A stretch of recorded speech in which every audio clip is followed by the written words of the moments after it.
Ons Hemelse Vader, ons eer en ons dankie dat die woord vir ons leer, dat U 'n God is wat gee. Die Bybel sê, want so lief het God die wêreld gehad, dat hy sy enige gebore seun gegee het, sodat elkeen wat aan hom glo nie verlore mag gaan nie, maar die ewige lewe kan hê.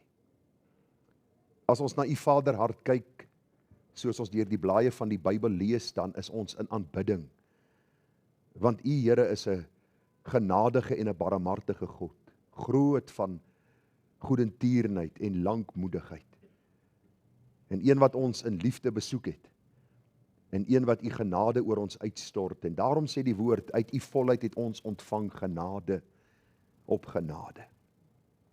Vader, dankie vir ons Here Jesus Christus, wat U hart aan ons kom openbaar het. Tereg sê ons Here Jesus Christus, kom en leer van my, want ek is sagmoedig en nederig van hart, en julle sal rus vind vir julle siele. U weet hoe dikwels ek hierdie gebed voor U bid, Here, help my om sagmoedig en nederig van hart te wees, sodat ek rus vir my siel kan vind. Daar is rus in U. En Vader, U het vir ons U Seun gegee, die weg, die waarheid en die lewe. En U sê vir ons dat elkeen wat aan Hom behoort, moet wandel soos Hy gewandel het. Ons roep vanmôre uit, Here, kom ons swakheid te hulp. Baie, baie dankie vir die Heilige Gees, die Gees van die waarheid, wat ons lei in die volle waarheid, en dat ons vanmôre swaar kan steun op die krag van die Heilige Gees en die werking van die Heilige Gees, om ons te leer en te lei in die waarheid. Ons aanbid U vanmôre, drie-enige God. Ons loof en ons prys U, en ons wil die gebed vanmôre voor U uitroep, soos ons gereeld sing, ewig, onbegryplik wese. Vader, Seun en Heilige Gees, Heer, leer my U ken al beter, U gehoorsaam kind te wees. Dis die bede van my hart, saam met hierdie gemeente. Vader, hoor en verhoor ons na die rykdom van U genade en barmhartigheid. Gemeente, genade, barmhartigheid en vrede word vir U geskenk van God ons hemelse Vader, en ook van ons dierbare Here Jesus Christus. En dit word kragtig menigvuldig deur die werking van sy Gees hier by ons. Amen. Vriende, ek nooi om die woord van die Here vanmôre saam met my oop te maak, by Genesis die 16de hoofstuk. Nou voor u moedeloos raak en by u self dink, maar Gerard is besig om nou weer terug te gaan. Hy was laas by 28, nou is hy alweer terug by 16, skep moed. Ek gaan net 'n paar verse lees uit Genesis 16, dan uit Genesis 28, en ons gaan vanmôre 'n bietjie praat oor die gedagte van Ismael, die hedendaagse Islam, en ons as Christene. Nou, dit is maar 'n boodskap wat uit hierdie teks na vore kom. Ons vra baie keer die vraag, nou waar kom Islam vandaan, en is hulle afstammelinge van Ismael, en baie kontroversie rondom hierdie gedagte, en vriende, wat ek vir u vanmôre wil sê is, ek kan onmoontlik alles vir u sê oor hierdie saak in een boodskap, of in 2, of selfs in 3. En nou kan 'n bietjie navorsing gaan doen op jou eie tyd, maar vanmôre gaan ek net so 'n bietjie 'n gedagte vir u gee, kort oorsig, waarom ons en Islam, wat eintlik maar, soos ons sal sien in die boodskap, afstammelinge van Ismael is, in geen opsig met mekaar kan saamwerk as dit kom by die uitbreiding van God se koninkryk en die verheerliking van sy naam nie. Daar is 'n diep kloof tussen ons en hierdie geloofsoortuiging, hierdie groep mense, en voor u dink ek suig alles uit my duim, ek het die Koran nie op die kansel, eintlik moet hy onder lê, maar net om vir u te wys, ek het een, en as u wil wonder wat se strepe is daar oorgetrek, is maar strepe waar ek net skryf, as ek die dag nie meer hier is nie, en ek is dood, en ek kan nie meer praat nie, dat mense sal sien is 'n dwaling, dis 'n versinsel van mense, alhoewel daar sekere dinge oor Christus staan, en sekere morele dinge opgeteken word, staan en val ons by God se woord. En wil ek vanmôre 'n bietjie met u praat vanuit hierdie gedeelte, dat ons sal sien, dat die Here baie besonder die man Isak gekies het, om sy wonderlike verbond mee te bevestig, wat hy aan Abraham gemaak het, en dan van daar af sien ons, as u Galasiërs 4 gaan lees, dat Ismael eintlik maar vir ons die baie duidelike gedagte deurgee, die kind van Hagar, die slavin, wat eintlik maar die lyn van sonde en boosheid is. U kan dit self gaan lees op u eie tyd, Ek gaan nie te veel uitbrei oor Galasiërs 4 en wat die apostel Paulus vir ons daar probeer verduidelik nie. U sal onthou die gemeente in Galasiërs het goed begin en toe het hulle later met dwaalleringe begin te doen kry en die apostel Paulus het hulle baie sterk aangespreek. En sien ons hoe hy sekere verduideliking vir hulle deurgee waarom Christus en Christus alleen die bron van waarheid is. En u sal gou agterkom wat die strekking van ons boodskap gaan wees. Ek het 5 punte wat ek met u gaan hanteer en u moet nou asseblief nou nie my op die stophorlosie sit en kyk, okay, punt 1 het 4 minute gevat, so 4 x 5 is 20, okay, yes, sal nie te lank sit nie. Ek gaan poog om dit vir u interessant te maak, maar skriftuurlik, want dit is eintlik waaroor dit gaan. God se woord moet elke keer praat. Gister 'n gesprek met 'n man gehad, toe sê ek vir hom, want hy sê vir my, "Ag ou Gerard, jy kan sommer mos daar uit die kassie 'n preek trek, man." Hy sê, "Dit was nie nodig om voor te berei nie." En ek sê vir hom, dis die probleem met die meeste kerke, is daar word nie voorberei nie, die kudde word nie gevoed nie, en dan staan onskuldig voor die Here. Onthou net een ding, of jy nou gered of ongered is as jy 'n predikant is, jy gaan rekenskap voor God gee, want die Here sê, broeders, moenie baie leermeesters wil wees nie, hulle sal 'n groter oordeel ondergaan, en ek vertrou dat hierdie vanmôre 'n boodskap sal wees tot onderrigting, dat u ook goeie antwoorde sal gee as vrae na u kant toe kom, en kom ons lees net hierdie 2 verse saam, of hierdie 2 gedeeltes, en dan kyk ons na vanmôre se tema, Ismael, die hedendaagse Islam en ons as Christene. Nou, jy sal onthou dat Sarai onvrugbaar was, sy kon nie kinders gekry het nie, terwyl die Here alreeds vir Abraham die belofte gegee het, kom Sarai hier met hierdie verskriklike briljante plan, wat eintlik maar net, soos die Engelsman sê, dit sê dit maar die beste gebackfire het. En die Bybel sê toe neem Sarai, die vrou van Abraham, Hagar, baie duidelik sê die Bybel, die Egiptiese, haar slavin, nadat Abraham 10 jaar in die land Kanaan gewoon het, en gee haar aan haar man Abraham om sy vrou te wees.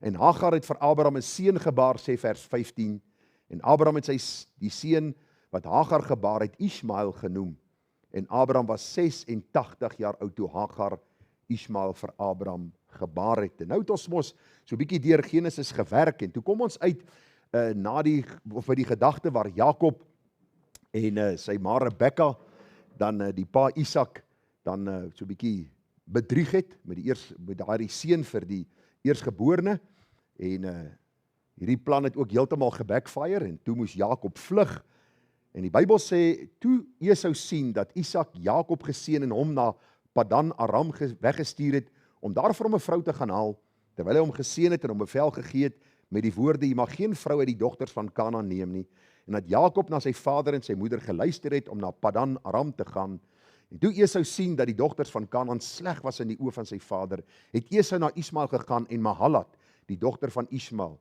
die seun van Abraham, die suster van Nebajot, by sy vroue vir hom as vrou geneem. Vir u gesê, dis die poging wat Esau aangewend het om die guns te verkry van sy vader Isak, deur hierdie dogter dan van Ismael vir hom as vrou te neem. So die gedagte Ismael kom heeltyd na vore. Ons sien dit is die kind wat verwek is by Hagar, die slavin, deur Abraham, die uitverkorene van God, die een wat geroep is, en die Bybel het gesê, in hom sal al die nageslagte van die aarde geseën word. Dit is nou Abraham. En in ongehoorsaamheid en in 'n oomblik van sonde het hy hierdie kind verwek, en tot vandag beleef ons nog sekere van hierdie gevolge.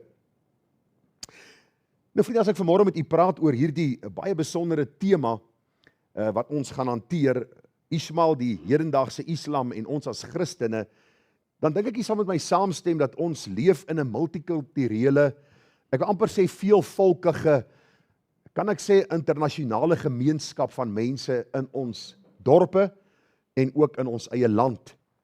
Nou mense van alle nasionaliteite skuur daagliks skouer met ons, waarvan die mees prominente seker vir ons die moslems is, of dan Islam is. Nou as u in Boksburg bly, sal u sien aan regoorkant Israel Mall het hulle groot bord opgesit wat baie duidelik sê dat Mohammed is die ware profeet van God en nie Jesus nie.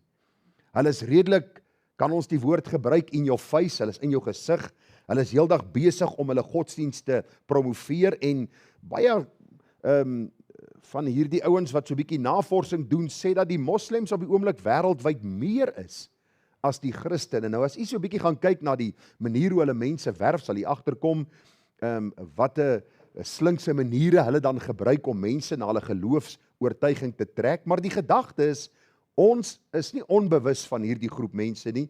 Ons skuur daagliks met hulle skouer en wêreldwyd sien ons dat hierdie mense net toeneem en al hoe meer en meer word. Nou dis ook nie vir my nodig vanmôre om 'n lang verduideliking te neem om u te probeer oortuig dat ons hemelsbreed van mekaar verskil in ons oortuigings oor God, oor Christus, oor die Bybel en al die gepaardgaande dinge nie.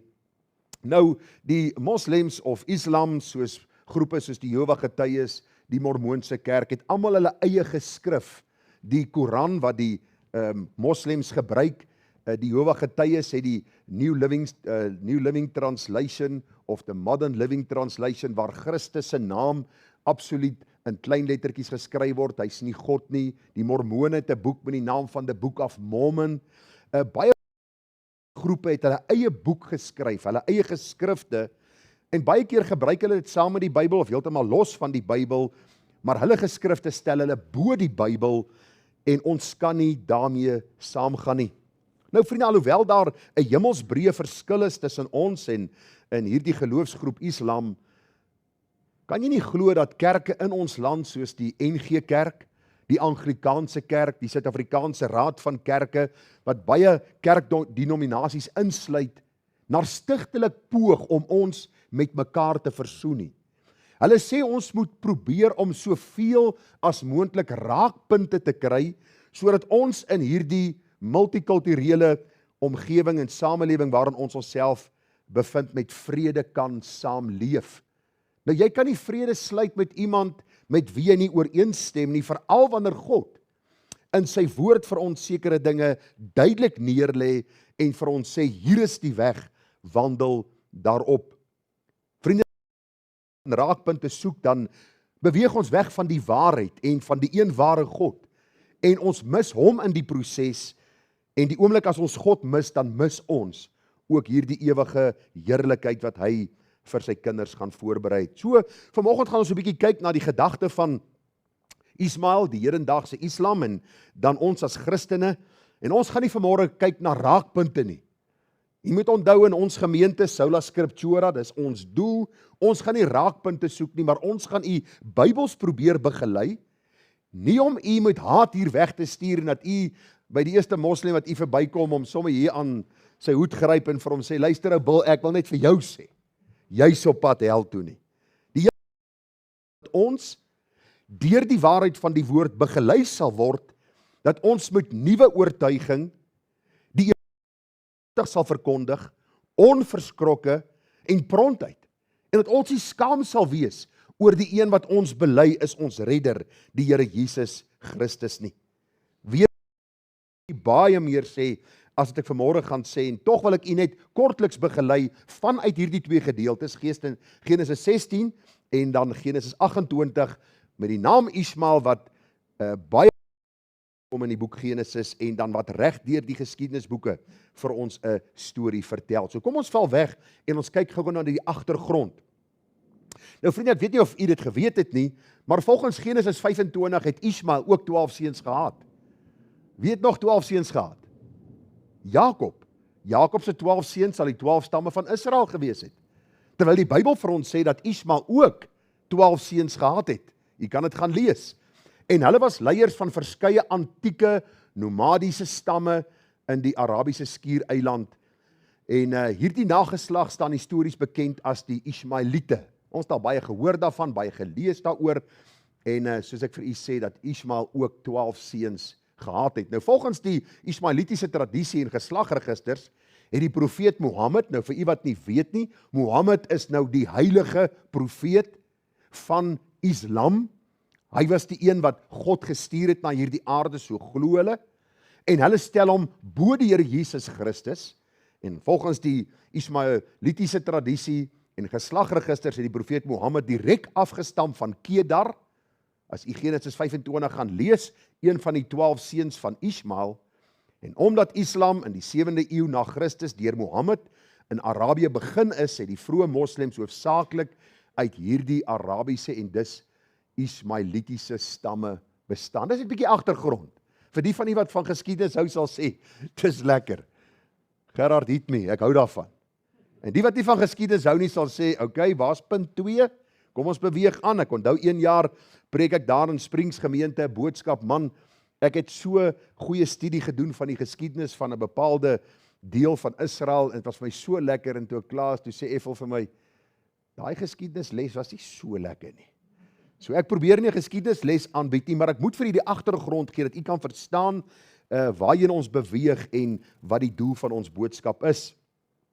Nou volgens Islam het Ismael en sy moeder Hagar, dis die Egiptiese slavin, hulle in die vallei van Mekka gevestig. U sal, as u bietjie weet van die moslems, sal u baie duidelik sien dat Mekka hulle heilige plek is. Dis amper soos Jerusalem vir die Christene. Is Mekka vir die moslems 'n baie belangrike plek. Nou die moslems glo dat Abraham en Ismael later saam die Kaaba, dis 'n heilige kunsvormige gebou in Mekka herbou het. Nou die doel van die moslems is om een keer in hulle leeftyd na Mekka te gaan en hulle hand uit te vryf op hierdie klip waar Mohammed glo opgevaar het na die hemel. Nou weer 'n keer, ek wil nie te veel ingaan op die geskiedenis van hierdie mense nie. Ek wil vanmôre vir u kom wys dat wie is Ismael se afstammelinge? Wat is die waterskeiding tussen ons as geloofsgroepe en hoe ons aan hulle die evangelie kan verkondig? Nou vriende, wat ons moet onthou is, Islam is 'n geloof, nie 'n genetiese lyn nie. Luister, Islam is 'n geloof, nie 'n genetiese lyn nie. Terwyl die profeet Mohammed en die vroeë Arabiese moslems histories en biologies afstammeling van Islam was, of Ismael was, is die miljoene ander nie-Arabiese moslems reg oor die wêreld vandag slegs deur hulle geloof aan Ismael verbind en nie deur die bloedlyn nie. Wat laat hierdie sin u aandink as ons praat in ons Suid-Afrikaanse konteks? Dink bietjie aan die Israel visie vandag. Baie blankes in ons land dink omdat hulle blank is hulle afstammelinge van Abraham. Met ander woorde, daar is 'n genetiese lyn en daarom is ons blank en daarom is ons deel van die Israel visie en omdat ons blank is, sal ons hemel toe gaan.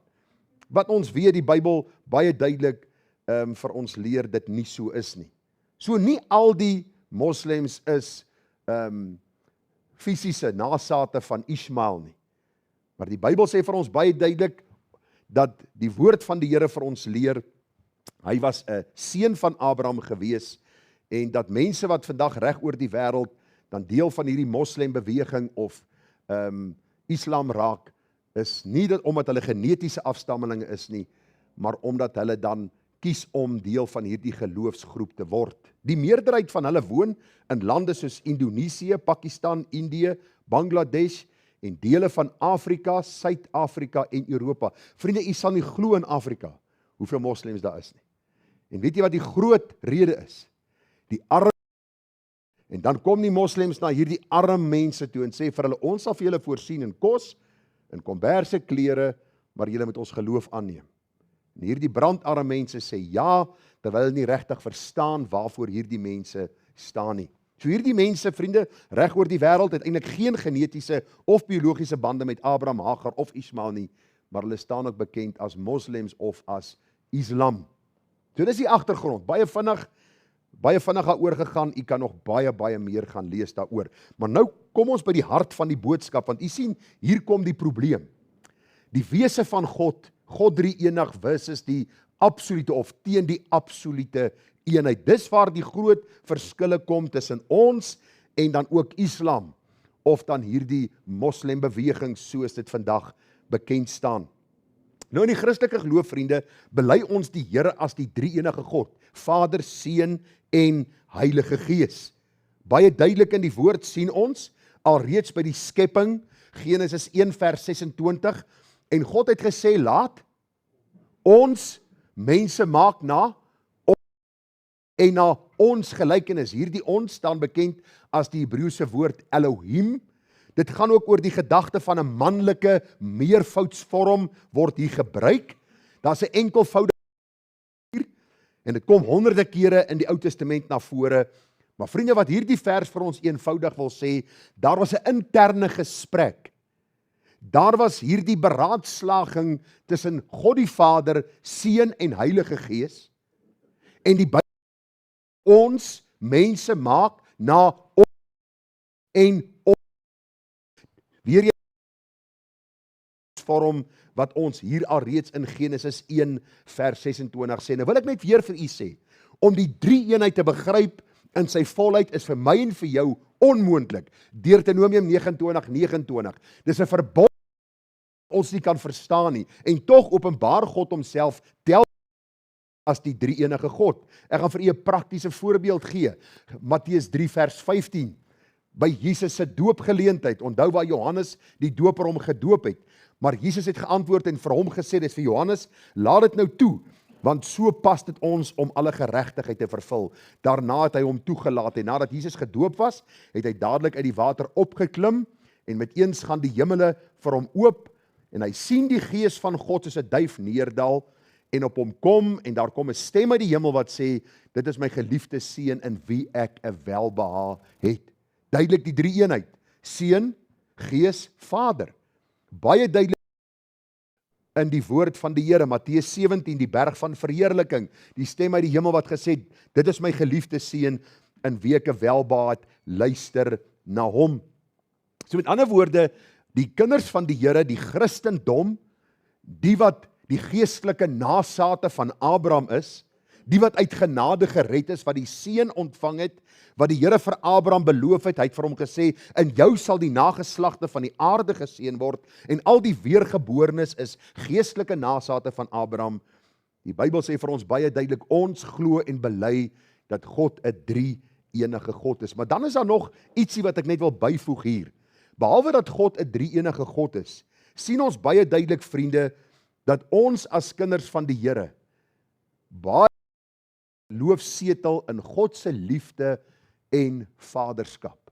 Glo u vanmôre God is lief vir jou. Hoe moeilik ook al dit mag sy om dit te glo, dit is so. Want as ek na myself kyk, dan sê ek, hoe kan God my lief hê? Ek kan nie glo God wat deur serafs en engele aanbid word, 'n skepsel soos myself kan lief hê en so lief gehad het dat hy sy seun gegee het om aan die kruis te sterf, om my met hom te versoen, om my sonde te vergewe en my sonde op Christus te werp en my met Christus se kleed van geregtigheid te beklee. Vriende, dit gaan ons verstand te bowe, die drie enige God, en ons kan in 'n verhouding moet ontstaan van liefde en ons kan hom Vader noem. Nou vriende, ons noem hom nie papi nie.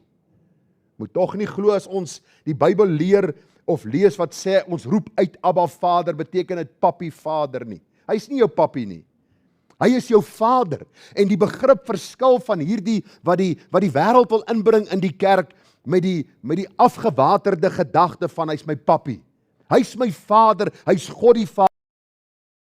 Die absolute verwondering wanneer ek na hom kyk in die Bybel en ek eer hom as die heilige wat in liefde na my uitgereik het en my ook toelaat dat ek hom Vader mag noem. Kom ek gee vir julle 'n vers of 2 daaroor. 1 Johannes 3 vers 1, kyk wat 'n groot liefde die Vader aan ons bewys het, dat ons kinders van God genoem kan word. Jy het nie God dat hy jou kan lief hê nie. Jy het hom nie toestemming gegee en gesê, Here, okay, u kan my maar lief hê nie. Kyk wat 'n groot liefde die Vader aan ons, dat ons kinders genoem kan word. Hierdie liefde van God is 'n liefde wat gegee gebid het toe ons die diens begin het. Romeine 8 vers 15, want julle het nie ontvang 'n gees van slawerny om weer te vrees nie, maar julle het ontvang die gees van aanneming tot kinders deur wie ons roep Abba Vader. Luister, die vyand sal lewenslang poog om jou oë te verblind vir hierdie waarheid. Dat God jou liefhet en dat jy hom Vader kan noem. Want so God bly lewe en solank altyd gereed om jou by te kom in die sambok, as ek hierdie uitdrukking kan gebruik, sal jy van kindskap kan beleef nie. En dis presies waar die moslem sit. Die moslem beleef geen niets nie. Want is daar is geen, ek amper sê liefdesverhouding van 'n vader teenoor sy kind en 'n kind teenoor sy vader nie, want hulle kan nie glo dat hierdie heilige God dan hierdie liefde aan 'n mens kan bewys nie. Vriende, God is intiem betrokke en 'n vader vir sy kinders. Jy en ek kan dit glo. Dis wat ons Christendom so uniek maak. Nou moet ons kyk wat sê die islamitiese siening. Nou Islam glo in die absolute eenheid van God, Allah, maar ons gaan nou vir u verduidelik. Hierdie Allah is nie die God van die Bybel nie, is 'n vreemde verstaan van en 'n begrip wat hulle opgemaak het. Alhoewel dit ook 'n naam kan wees vir God, is dit nie die God van die Bybel nie. So hulle glo in die absolute eenheid van God. Vir die moslim is die idee van die drie eenheid 'n groot sonde genaamd sirk, om vennote aan God toe te ken. In Islam is God die almagtige regter en skepper, maar hy word nooit as Vader beskou nie, want dit sou hom menslik maak. Dink mooi wat hier staan. Want so lief het God die wêreld gehad, dat hy sy seun aan ons gegee het. Later sê Jesus, ek en die Vader is een. As julle my gesien het, het julle die Vader gesien. God kom openbaar, God mens Jesus Christus, om vir ons te kom leer dat hy 'n Vader is. Hy's lief vir ons. Ons kan met hom identifiseer. In ons swakheid en sondigheid gee hy vir ons die middelaar, sodat ons met hom versoen kan word. Die moslim verwerp die drie eenheid. Die moslim verwerp absoluut die gedagte van God se vaderskap, want dit sal hom menslik maak. Luister, die Here het nie gekom na hierdie aarde op een of ander manier of onder 'n dekmantel nie, maar hy het gekom in die persoon van Jesus Christus om sy heerlikheid aan ons te openbaar. Net so gedagte oor die woordjie Allah. Die woord Allah is bloot die Arabiese woord vir God, en die Arabiese Christene gebruik ook die woord Allah. Die verskil lê egter in die karakter en eienskappe wat die Bybel teenoor die Koran aan God toeskryf. Dis twee verskillende gode. U moet dit vanmôre verstaan. Ons soek nie vanmôre raakpunte nie. Ons sê nie vanmôre dat hierdie mense is eintlik drek van die aarde nie. Dis nie wat ons sê nie. Al wat ons net sê, daar is 'n hemelsbreë verskil. Die kloof is baie diep en ons moet dit vanmôre raak sien. Die derde gedagte vanmôre, wie is Jesus? Ons gaan vanmôre kyk. Ons is besig met die gedagte van Ismael. Ons sien dat Mohammed van die seun van Kedar afkom, een van Ismael se seuns. Ons sien, vriende, dat die moslim geloof basies direk spruit van Ismael. En ons sien vanmôre dan in die derde gedagte, wie is Jesus? In die Christendom is hy die verlosser, en in Islam is hy die profeet. Nou in Johannes 1 vers 14 lees ons, en ons het sy heerlikheid aanskou, 'n heerlikheid soos van die enige gebore van die Vader, vol van genade en waarheid. Nou vriende, hier is die absolute waterskeiding. In Islam is Jesus, hulle noem hom Isa. In Islam is Jesus 'n baie goeie profeet. Self sê hulle hy's gebore uit die maagd Maria, maar hy is nie seun van die Allerhoogste God, of dan God wat mens kom word het nie. Die Bybel leer ons aan die ander kant, en ons het sy heerlikheid aanskou, 'n heerlikheid soos van die enige geborene van die Vader. Beteken nie dat Christus op 'n stadium nie bestaan het nie en toe gebore is nie, want ons het vir u gesê aan die begin, laat ons mense maak na ons beeld en ons gelykenis, so van ewigheid af het Vader, Seun en Heilige Gees alreeds bestaan, van ewigheid af. Daar was nie 'n beginpunt vir hulle nie. Daar was 'n tyd toe Christus na hierdie aarde gekom het, is die Bybel baie duidelik daaroor. Maar vriende, daar is iets baie wonderliks wat in die Bybel na vore kom. In Eksodus 3 vers 14 lees ons, en God sê vir Moses, ek is wat ek is. Nou wie het al gehoor van die Septuaginta? Ek gebruik vanmôre slim woorde, né? Wat is die Septuaginta? Dit is die Griekse vertaling van die Ou Testament. Nou hierdie woorde in die Griekse vertaling van die Ou Testament is die woordjie ego eimi.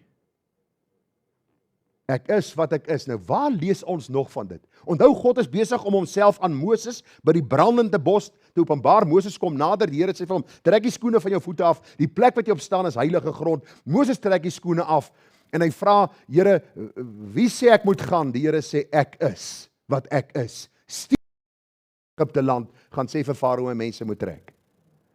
Wat lees ons in die Nuwe Testament? Hoor wat sê Jesus? Jesus self verklaar, hy sê ek is die dieselfde woorde wat vir God in die Ou Testament gebruik word, sê Jesus, hy sê Ek is die deur. Die enige ware God wat mens kom word het. Ek is, net so as ons miskien wonder, praat die Here die waarheid, of is hy seker van sy feite? Ek is die ware wynstok, Johannes 15. Die Bybel gaan verder, ek is die weg, die waarheid en die lewe. Presies wat vir God in die Ou Testament gebruik word, word vir Jesus in die Nuwe Testament gebruik. So die moslim sê Jesus is net 'n profeet, hy's nie God nie, terwyl die Bybel oor en oor en oor verklaar dat hy God is. Nou vriende, as ons dink aan ek is wat ek is, dui dit op die ewige selfbestaan van God. Hy is die bron van alle lewe. En hierdie verbondsnaam, Jahweh, is om te wees, van ewigheid af te wees. Christus het hierdie selfde titel, hierdie selfde naam. En ag vriende, baie belangrik, Jesus sê in Johannes 10 vers 30, ek en die Vader is een. Luister, God die Vader is nie hoër in rang en orde as God die Seun of as God die Heilige Gees nie. Daar's verskillende rolle wat hulle vervul, maar die Bybel is baie duidelik, hulle is een in wese, openbaar hulle self as Vader, Seun en Heilige Gees. Johannes 14 vers 9. Jesus sê vir hom, ek is so lank al by julle, en het jy my nie geken nie, Filippus? Hy wat my gesien het, het die Vader gesien. En hoe sê jy toon ons die Vader? Filippus wandel saam met die Here, luister. Ek het gisterand in ons huisgodsdiens het ons bietjie stilgestaan by die maansieke seun. Nadat die Here saam met Petrus, Jakobus en Johannes van die berg van verheerliking afkom, is hulle hieronder in die vallei by die maansieke kind. En waaroor het die Here sy disippels verwyd? Oor hulle ongeloof. Filippus wandel saam met die Here. Sê gou vir my, wie voor die Here Jesus se koms en na die Here Jesus se koms het die storm stil gemaak? Het brode vermeerder. Dooies het by Lazarus se graf gestaan en gesê, kom uit! Nog nooit geskiedenis nie. En Filippus sê, Here, maar wie is U? Wys vir ons die Vader. Luister, is soos 'n klap in die gesig wat hulle die Here gee, en tog is hy genadig en geduldmoedig, en U en ek doen presies dieselfde. Vanmôre wil ek vir U kom sê, wie lê hierso aan ons geopenbaar. Ware God, ware mens. Jesus sê vir Filippus, hy wat my gesien het, het die Vader gesien. Hebreërs 1 vers 7. Die Hebreërs skrywer, wie was dit gewees? Ek het nou die dag gelees van 'n predikant wat sê, na hy lank gebid het, toe sê die Here vir hom, Paulus het dit geskryf. Ag, asseblief. Ja. Kom ons lees wat sê die Hebreërs skrywer.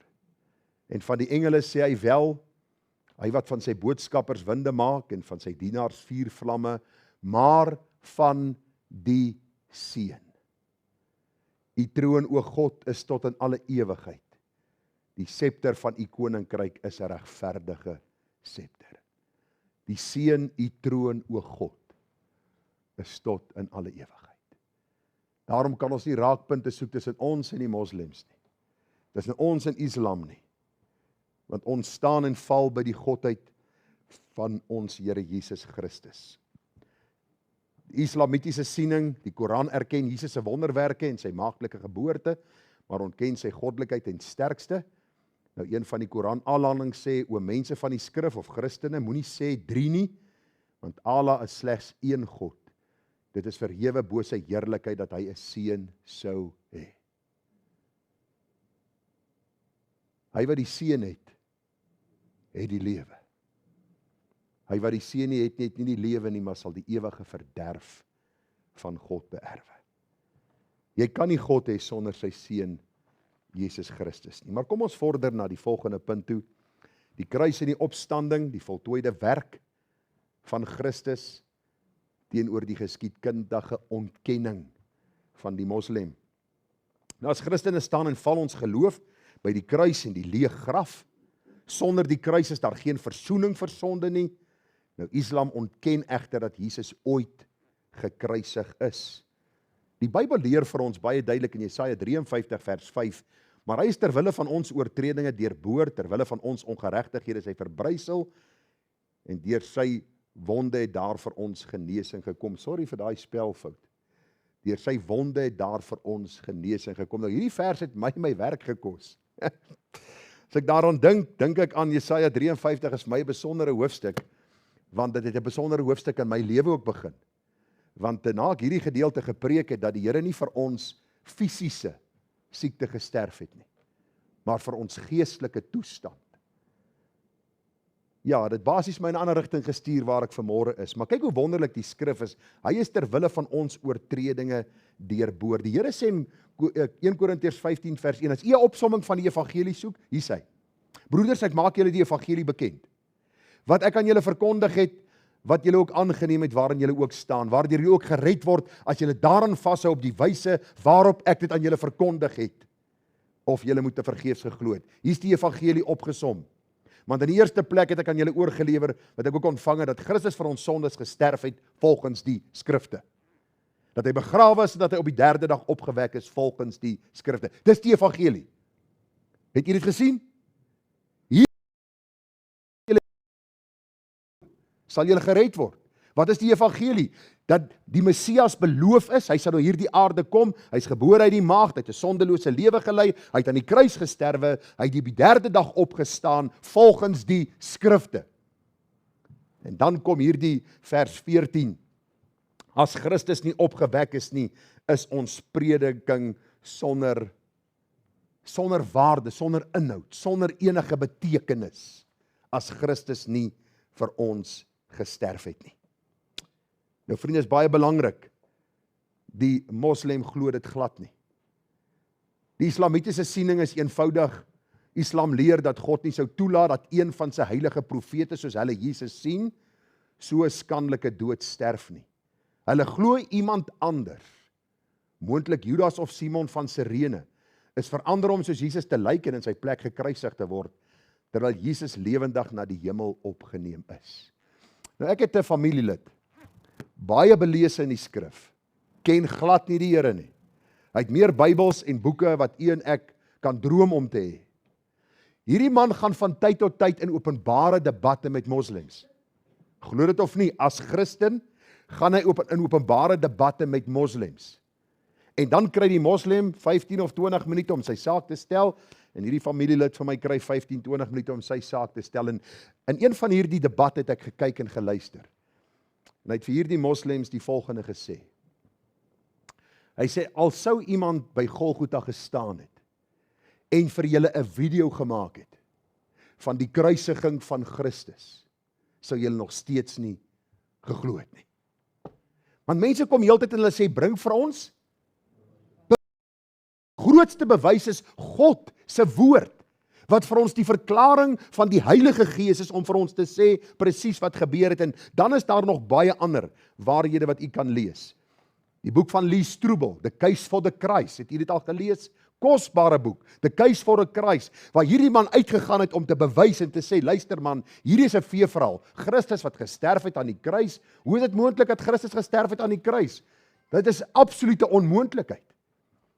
En die Bybel sê vir ons baie duidelik, dat Christus gesterf het, en hierdie man het uitgegaan om te probeer die Christelike godsdiens as 'n mite te beskou, en in die proses toe kom hy by die kruis uit. Want dit is 'n onweerlegbare feit, dat Christus aan die kruis vir ons sonde gesterf het. Nou in die Koran staan daar, en vir hulle uitspraak, ons het die Messias Jesus, die seun van Maria, die boodskapper van Allah, gedood, maar hulle het hom nie gedood nie, en hulle het hom nie gekruisig nie, maar dit het vir hulle so gelyk. Heeltyd die weerspreking, hulle probeer heeltyd sê dat die woord van God nie die waarheid is nie. Weereens sê ek vir u, ek gee vir u maar letterlik uittreksels, maar tog die hoofgedagtes wat ons in ons hart kan vasmaak, dat ons weet, daar is geen ooreenkomste nie, maar 'n duidelike verskil, en ons sal in die laaste punt sien wat ons as kinders van God se opdrag is. Die laaste gedagte, hoe word ons gered? Genade alleen, wis is weegskaal en werke. Nou as u so 'n bietjie Galasiërs 4 gaan bestudeer waar die gedagte van Isak en Ismael na vore kom en hoe Paulus hierdie saak beredeneer met die gemeente in Galasiërs, sal u baie presies waar dit op neerkom. Ismael staan vir die werke geloof. Ismael staan vir ek gaan poog om by God uit te kom deur my pogings, deur wat ek doen, terwyl Isak staan vir die verbond wat God gesluit het met Abraham, Isak en Jakob, en dat ons gered word uit genade deur geloof in dit wat Christus aan die kruis gedoen het. Eenvoudig 'n waterskeiding. Jy kan die twee nie met mekaar versoen nie. Daarom sukkel ons om met kerke soos die Rooms-Katolieke, die Mormone, die Jehova-getuies en daai mense oor die weg te kom, want hulle vat baie van die hart van die evangelie weg. En ongelukkig baie gereformeerde kerke vandag, baie Anglikaanse kerke, Wêreldraad van Kerke, Suid-Afrikaanse Raad van Kerke probeer raakpunte soek in plaas van om te sê ons staan en ons val by die evangelie, by die woord van God, wat die krag van God tot redding is vir elkeen wat glo. Nou vriende, hier lê die hart van die gereformeerde Sola Gratia of genade alleen. Daar op die bord, hy is nog steeds daar. Wonderlik dat ons aan so 'n veilige plek kan kerk hou, die bord is nog nie gesteel nie. Maar die gedagte is net, hier lê die hart van die gereformeerde teologie, van die Bybel. As ek sê gereformeerd, praat ons maar van Bybels. Jy sien, ons redding is 'n vrye geskenk, verdien deur Christus. In Islam is redding 'n konstante onsekerheid wat afhang van jou eie dade en God se soewereine wil. Ek wil net ietsie hier sê. Weet jy hoeveel Christene stoei met hierdie saak? Van sekerheid, van saligheid. Waarom? Waarom sal u sê? Want as ons konstant besig om te dink, het ek genoeg gedoen om God te behaag. Luister, jy kan jou knieë deurbid. Jy kan vas tot jy anoreksia lyk. Jou werklike kleed voor sy aangesig, as hy vanmôre, die enigste rede hoekom ek vanmôre kan sê, ek is 'n kind van God, is omdat God na my kyk in sy seun Jesus Christus. Die offer wat hy gestuur het in my plek. Ek gaan oor so 'n week of wat, gaan ek bietjie met u die 5 offers van Levitikus hanteer. Ek gaan praat oor die offer, wat dit behels het. Ek gaan praat oor hoe Christus hierdie offer vervul het, en ek gaan praat oor die toepassing op my en jou lewe. En daarom wil ek vanmôre vir jou sê, as jy in onsekerheid leef, is omdat jy nog steeds poog om God te probeer behaag. In Christus is ons gered, want die Bybel sê vir ons, want uit genade is julle gered deur die geloof, en dit nie uit julle self nie, dit is die gawe van God, nie uit die werke nie, sodat niemand mag roem nie. Uit genade is julle gered. Hoor nou, deur die geloof, en dit is nie uit julle self nie. Geloof is 'n geskenk wat God my gee, om Jesus as redder te sien, en uit te roep om genade, en dan vind die versoening plaas, en die Bybel sê baie duidelik, word ek kind van die lewende God.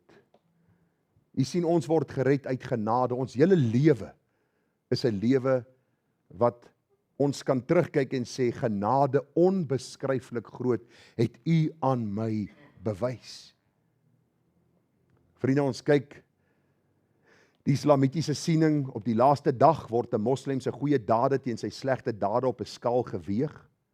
Selfs al is jou goeie dade meer, hang alles uiteindelik af van of Allah kies om genadig te wees. Daar is geen absolute sekerheid van redding nie, behalwe vir die ou wat flash en hy sê, kaboom! 'n paar duisend mense sterf omdat hy glo as een of ander held, dan hierdie klomp westerlinge wat aan Christus glo gedood het. Hierdie godsdiens grens aan wreedheid, ongenaakbaarheid, want hulle het nie liefde van 'n Vader in die hemel, wat aan hulle geopenbaar word nie, die God wat hulle voor moet werk, dis niks anders as 'n afgod nie. Gaan lees afgode diens, afgods offers was altyd gebring, selfs kinders was geoffer om toch die afgod te kry, om toch eendag in hierdie ewige rus in te gaan. Selfs met die moslems, jy kan nie werk vir jou saligheid nie. En al sterf jy as 'n martelaar, sal jy die hemel nie sien nie. Jesus Christus is God se uitverkorene. Daar is 'n kort aanhaling wat ek vir u lees uit die Koran. Dan sal diegene wie se skale van goeie dade swaar is, die suksesvolles wees, en diegene wie se skale lig is diegene wat hulle self verloor het.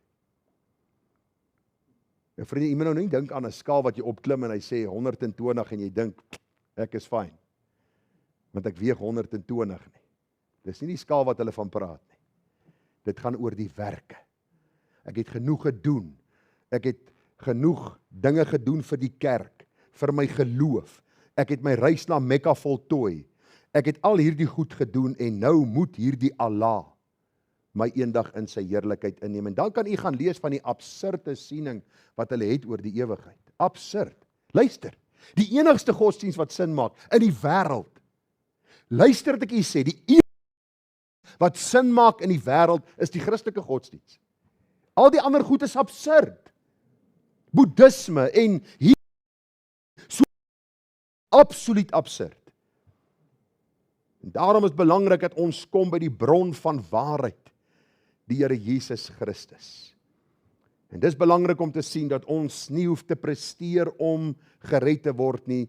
Ons word gered uit genade deur geloof en dan leef die lewe van Christus, want ons ontvang sy lewe in ons lewe om tot sy eer dan te leef.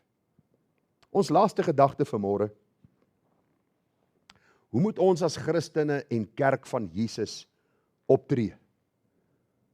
Nou wat sal u sê, hoe moet ons optree teenoor hierdie mense? As een van daai, ek onthou toe ons in Vredendal gebly het, dan sien Calvin een van daai tannies wat net sy oë so uitsteek. Nee? Yes.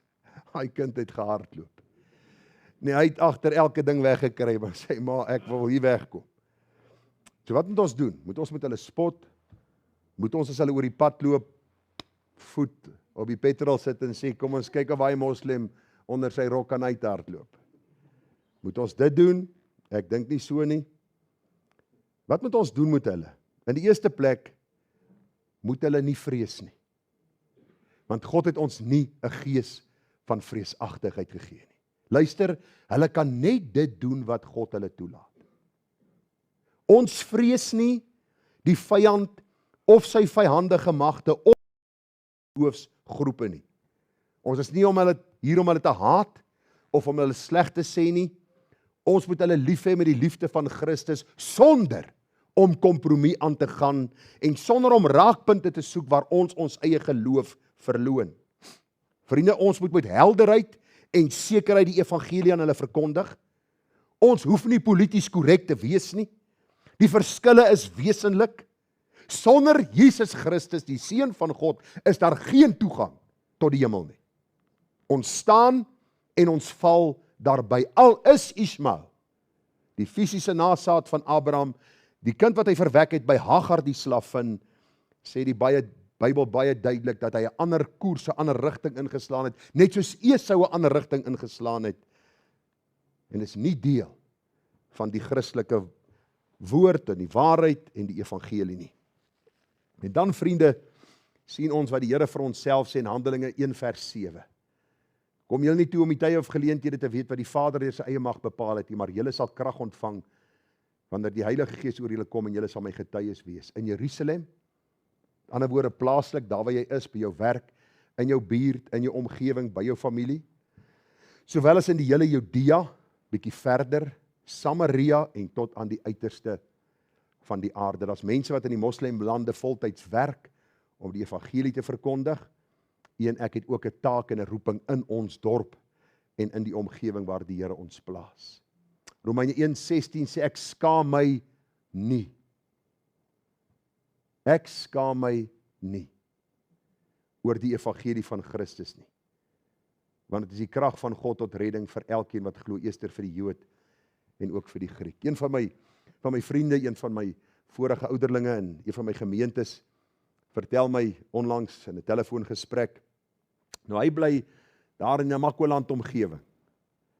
Hoofsaaklik maar die boere gemeenskap en 'n wonderlike plek en 'n wonderlike omgewing om in te bly, maar Ongelukkig is daar 'n groot weerstand teenoor God en die waarheid. En hy het al probeer om die evangelie met baie van die ouens te deel daar, maar nog die tradisionele kerke wat daar is, en mense wat glo dat hulle gered is van geboorte af, deur die doopvont en deur die besprinkeling is hulle in die verbond verseël. En hy het al poging op poging aangewend om die evangelie met mense te deel. En hy vertel my, hulle het nou die dag gaan uiteet, en daar was 'n swart man wat hulle bedien het.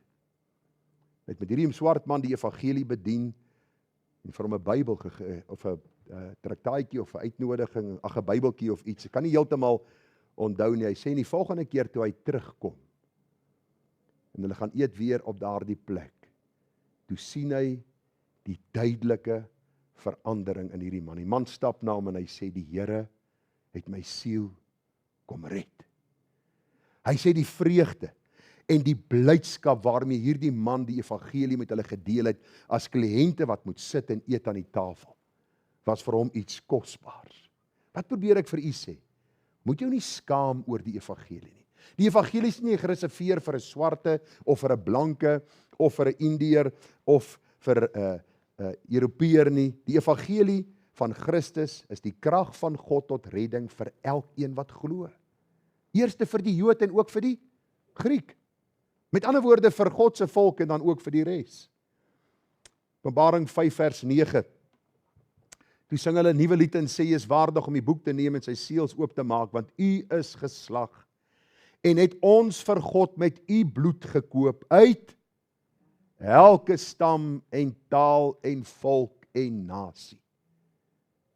Ag, as u gaan lees oor die redding van moslems, en wat 'n geweldige stryd hulle daarna het met hulle eie familie en vriendekring, en hoe hulle uitgewerp word, dan wil ek vir u sê, het ons nodig om in die eerste plek met vrymoedigheid hierdie evangelie te verkondig, en dan hierdie mense in liefde te ontvang, wanneer hulle by die kruis uitkom. En die laaste wat ek mee afsluit vanmôre, vir my en vir jou wat hier sit, is dankbaarheid.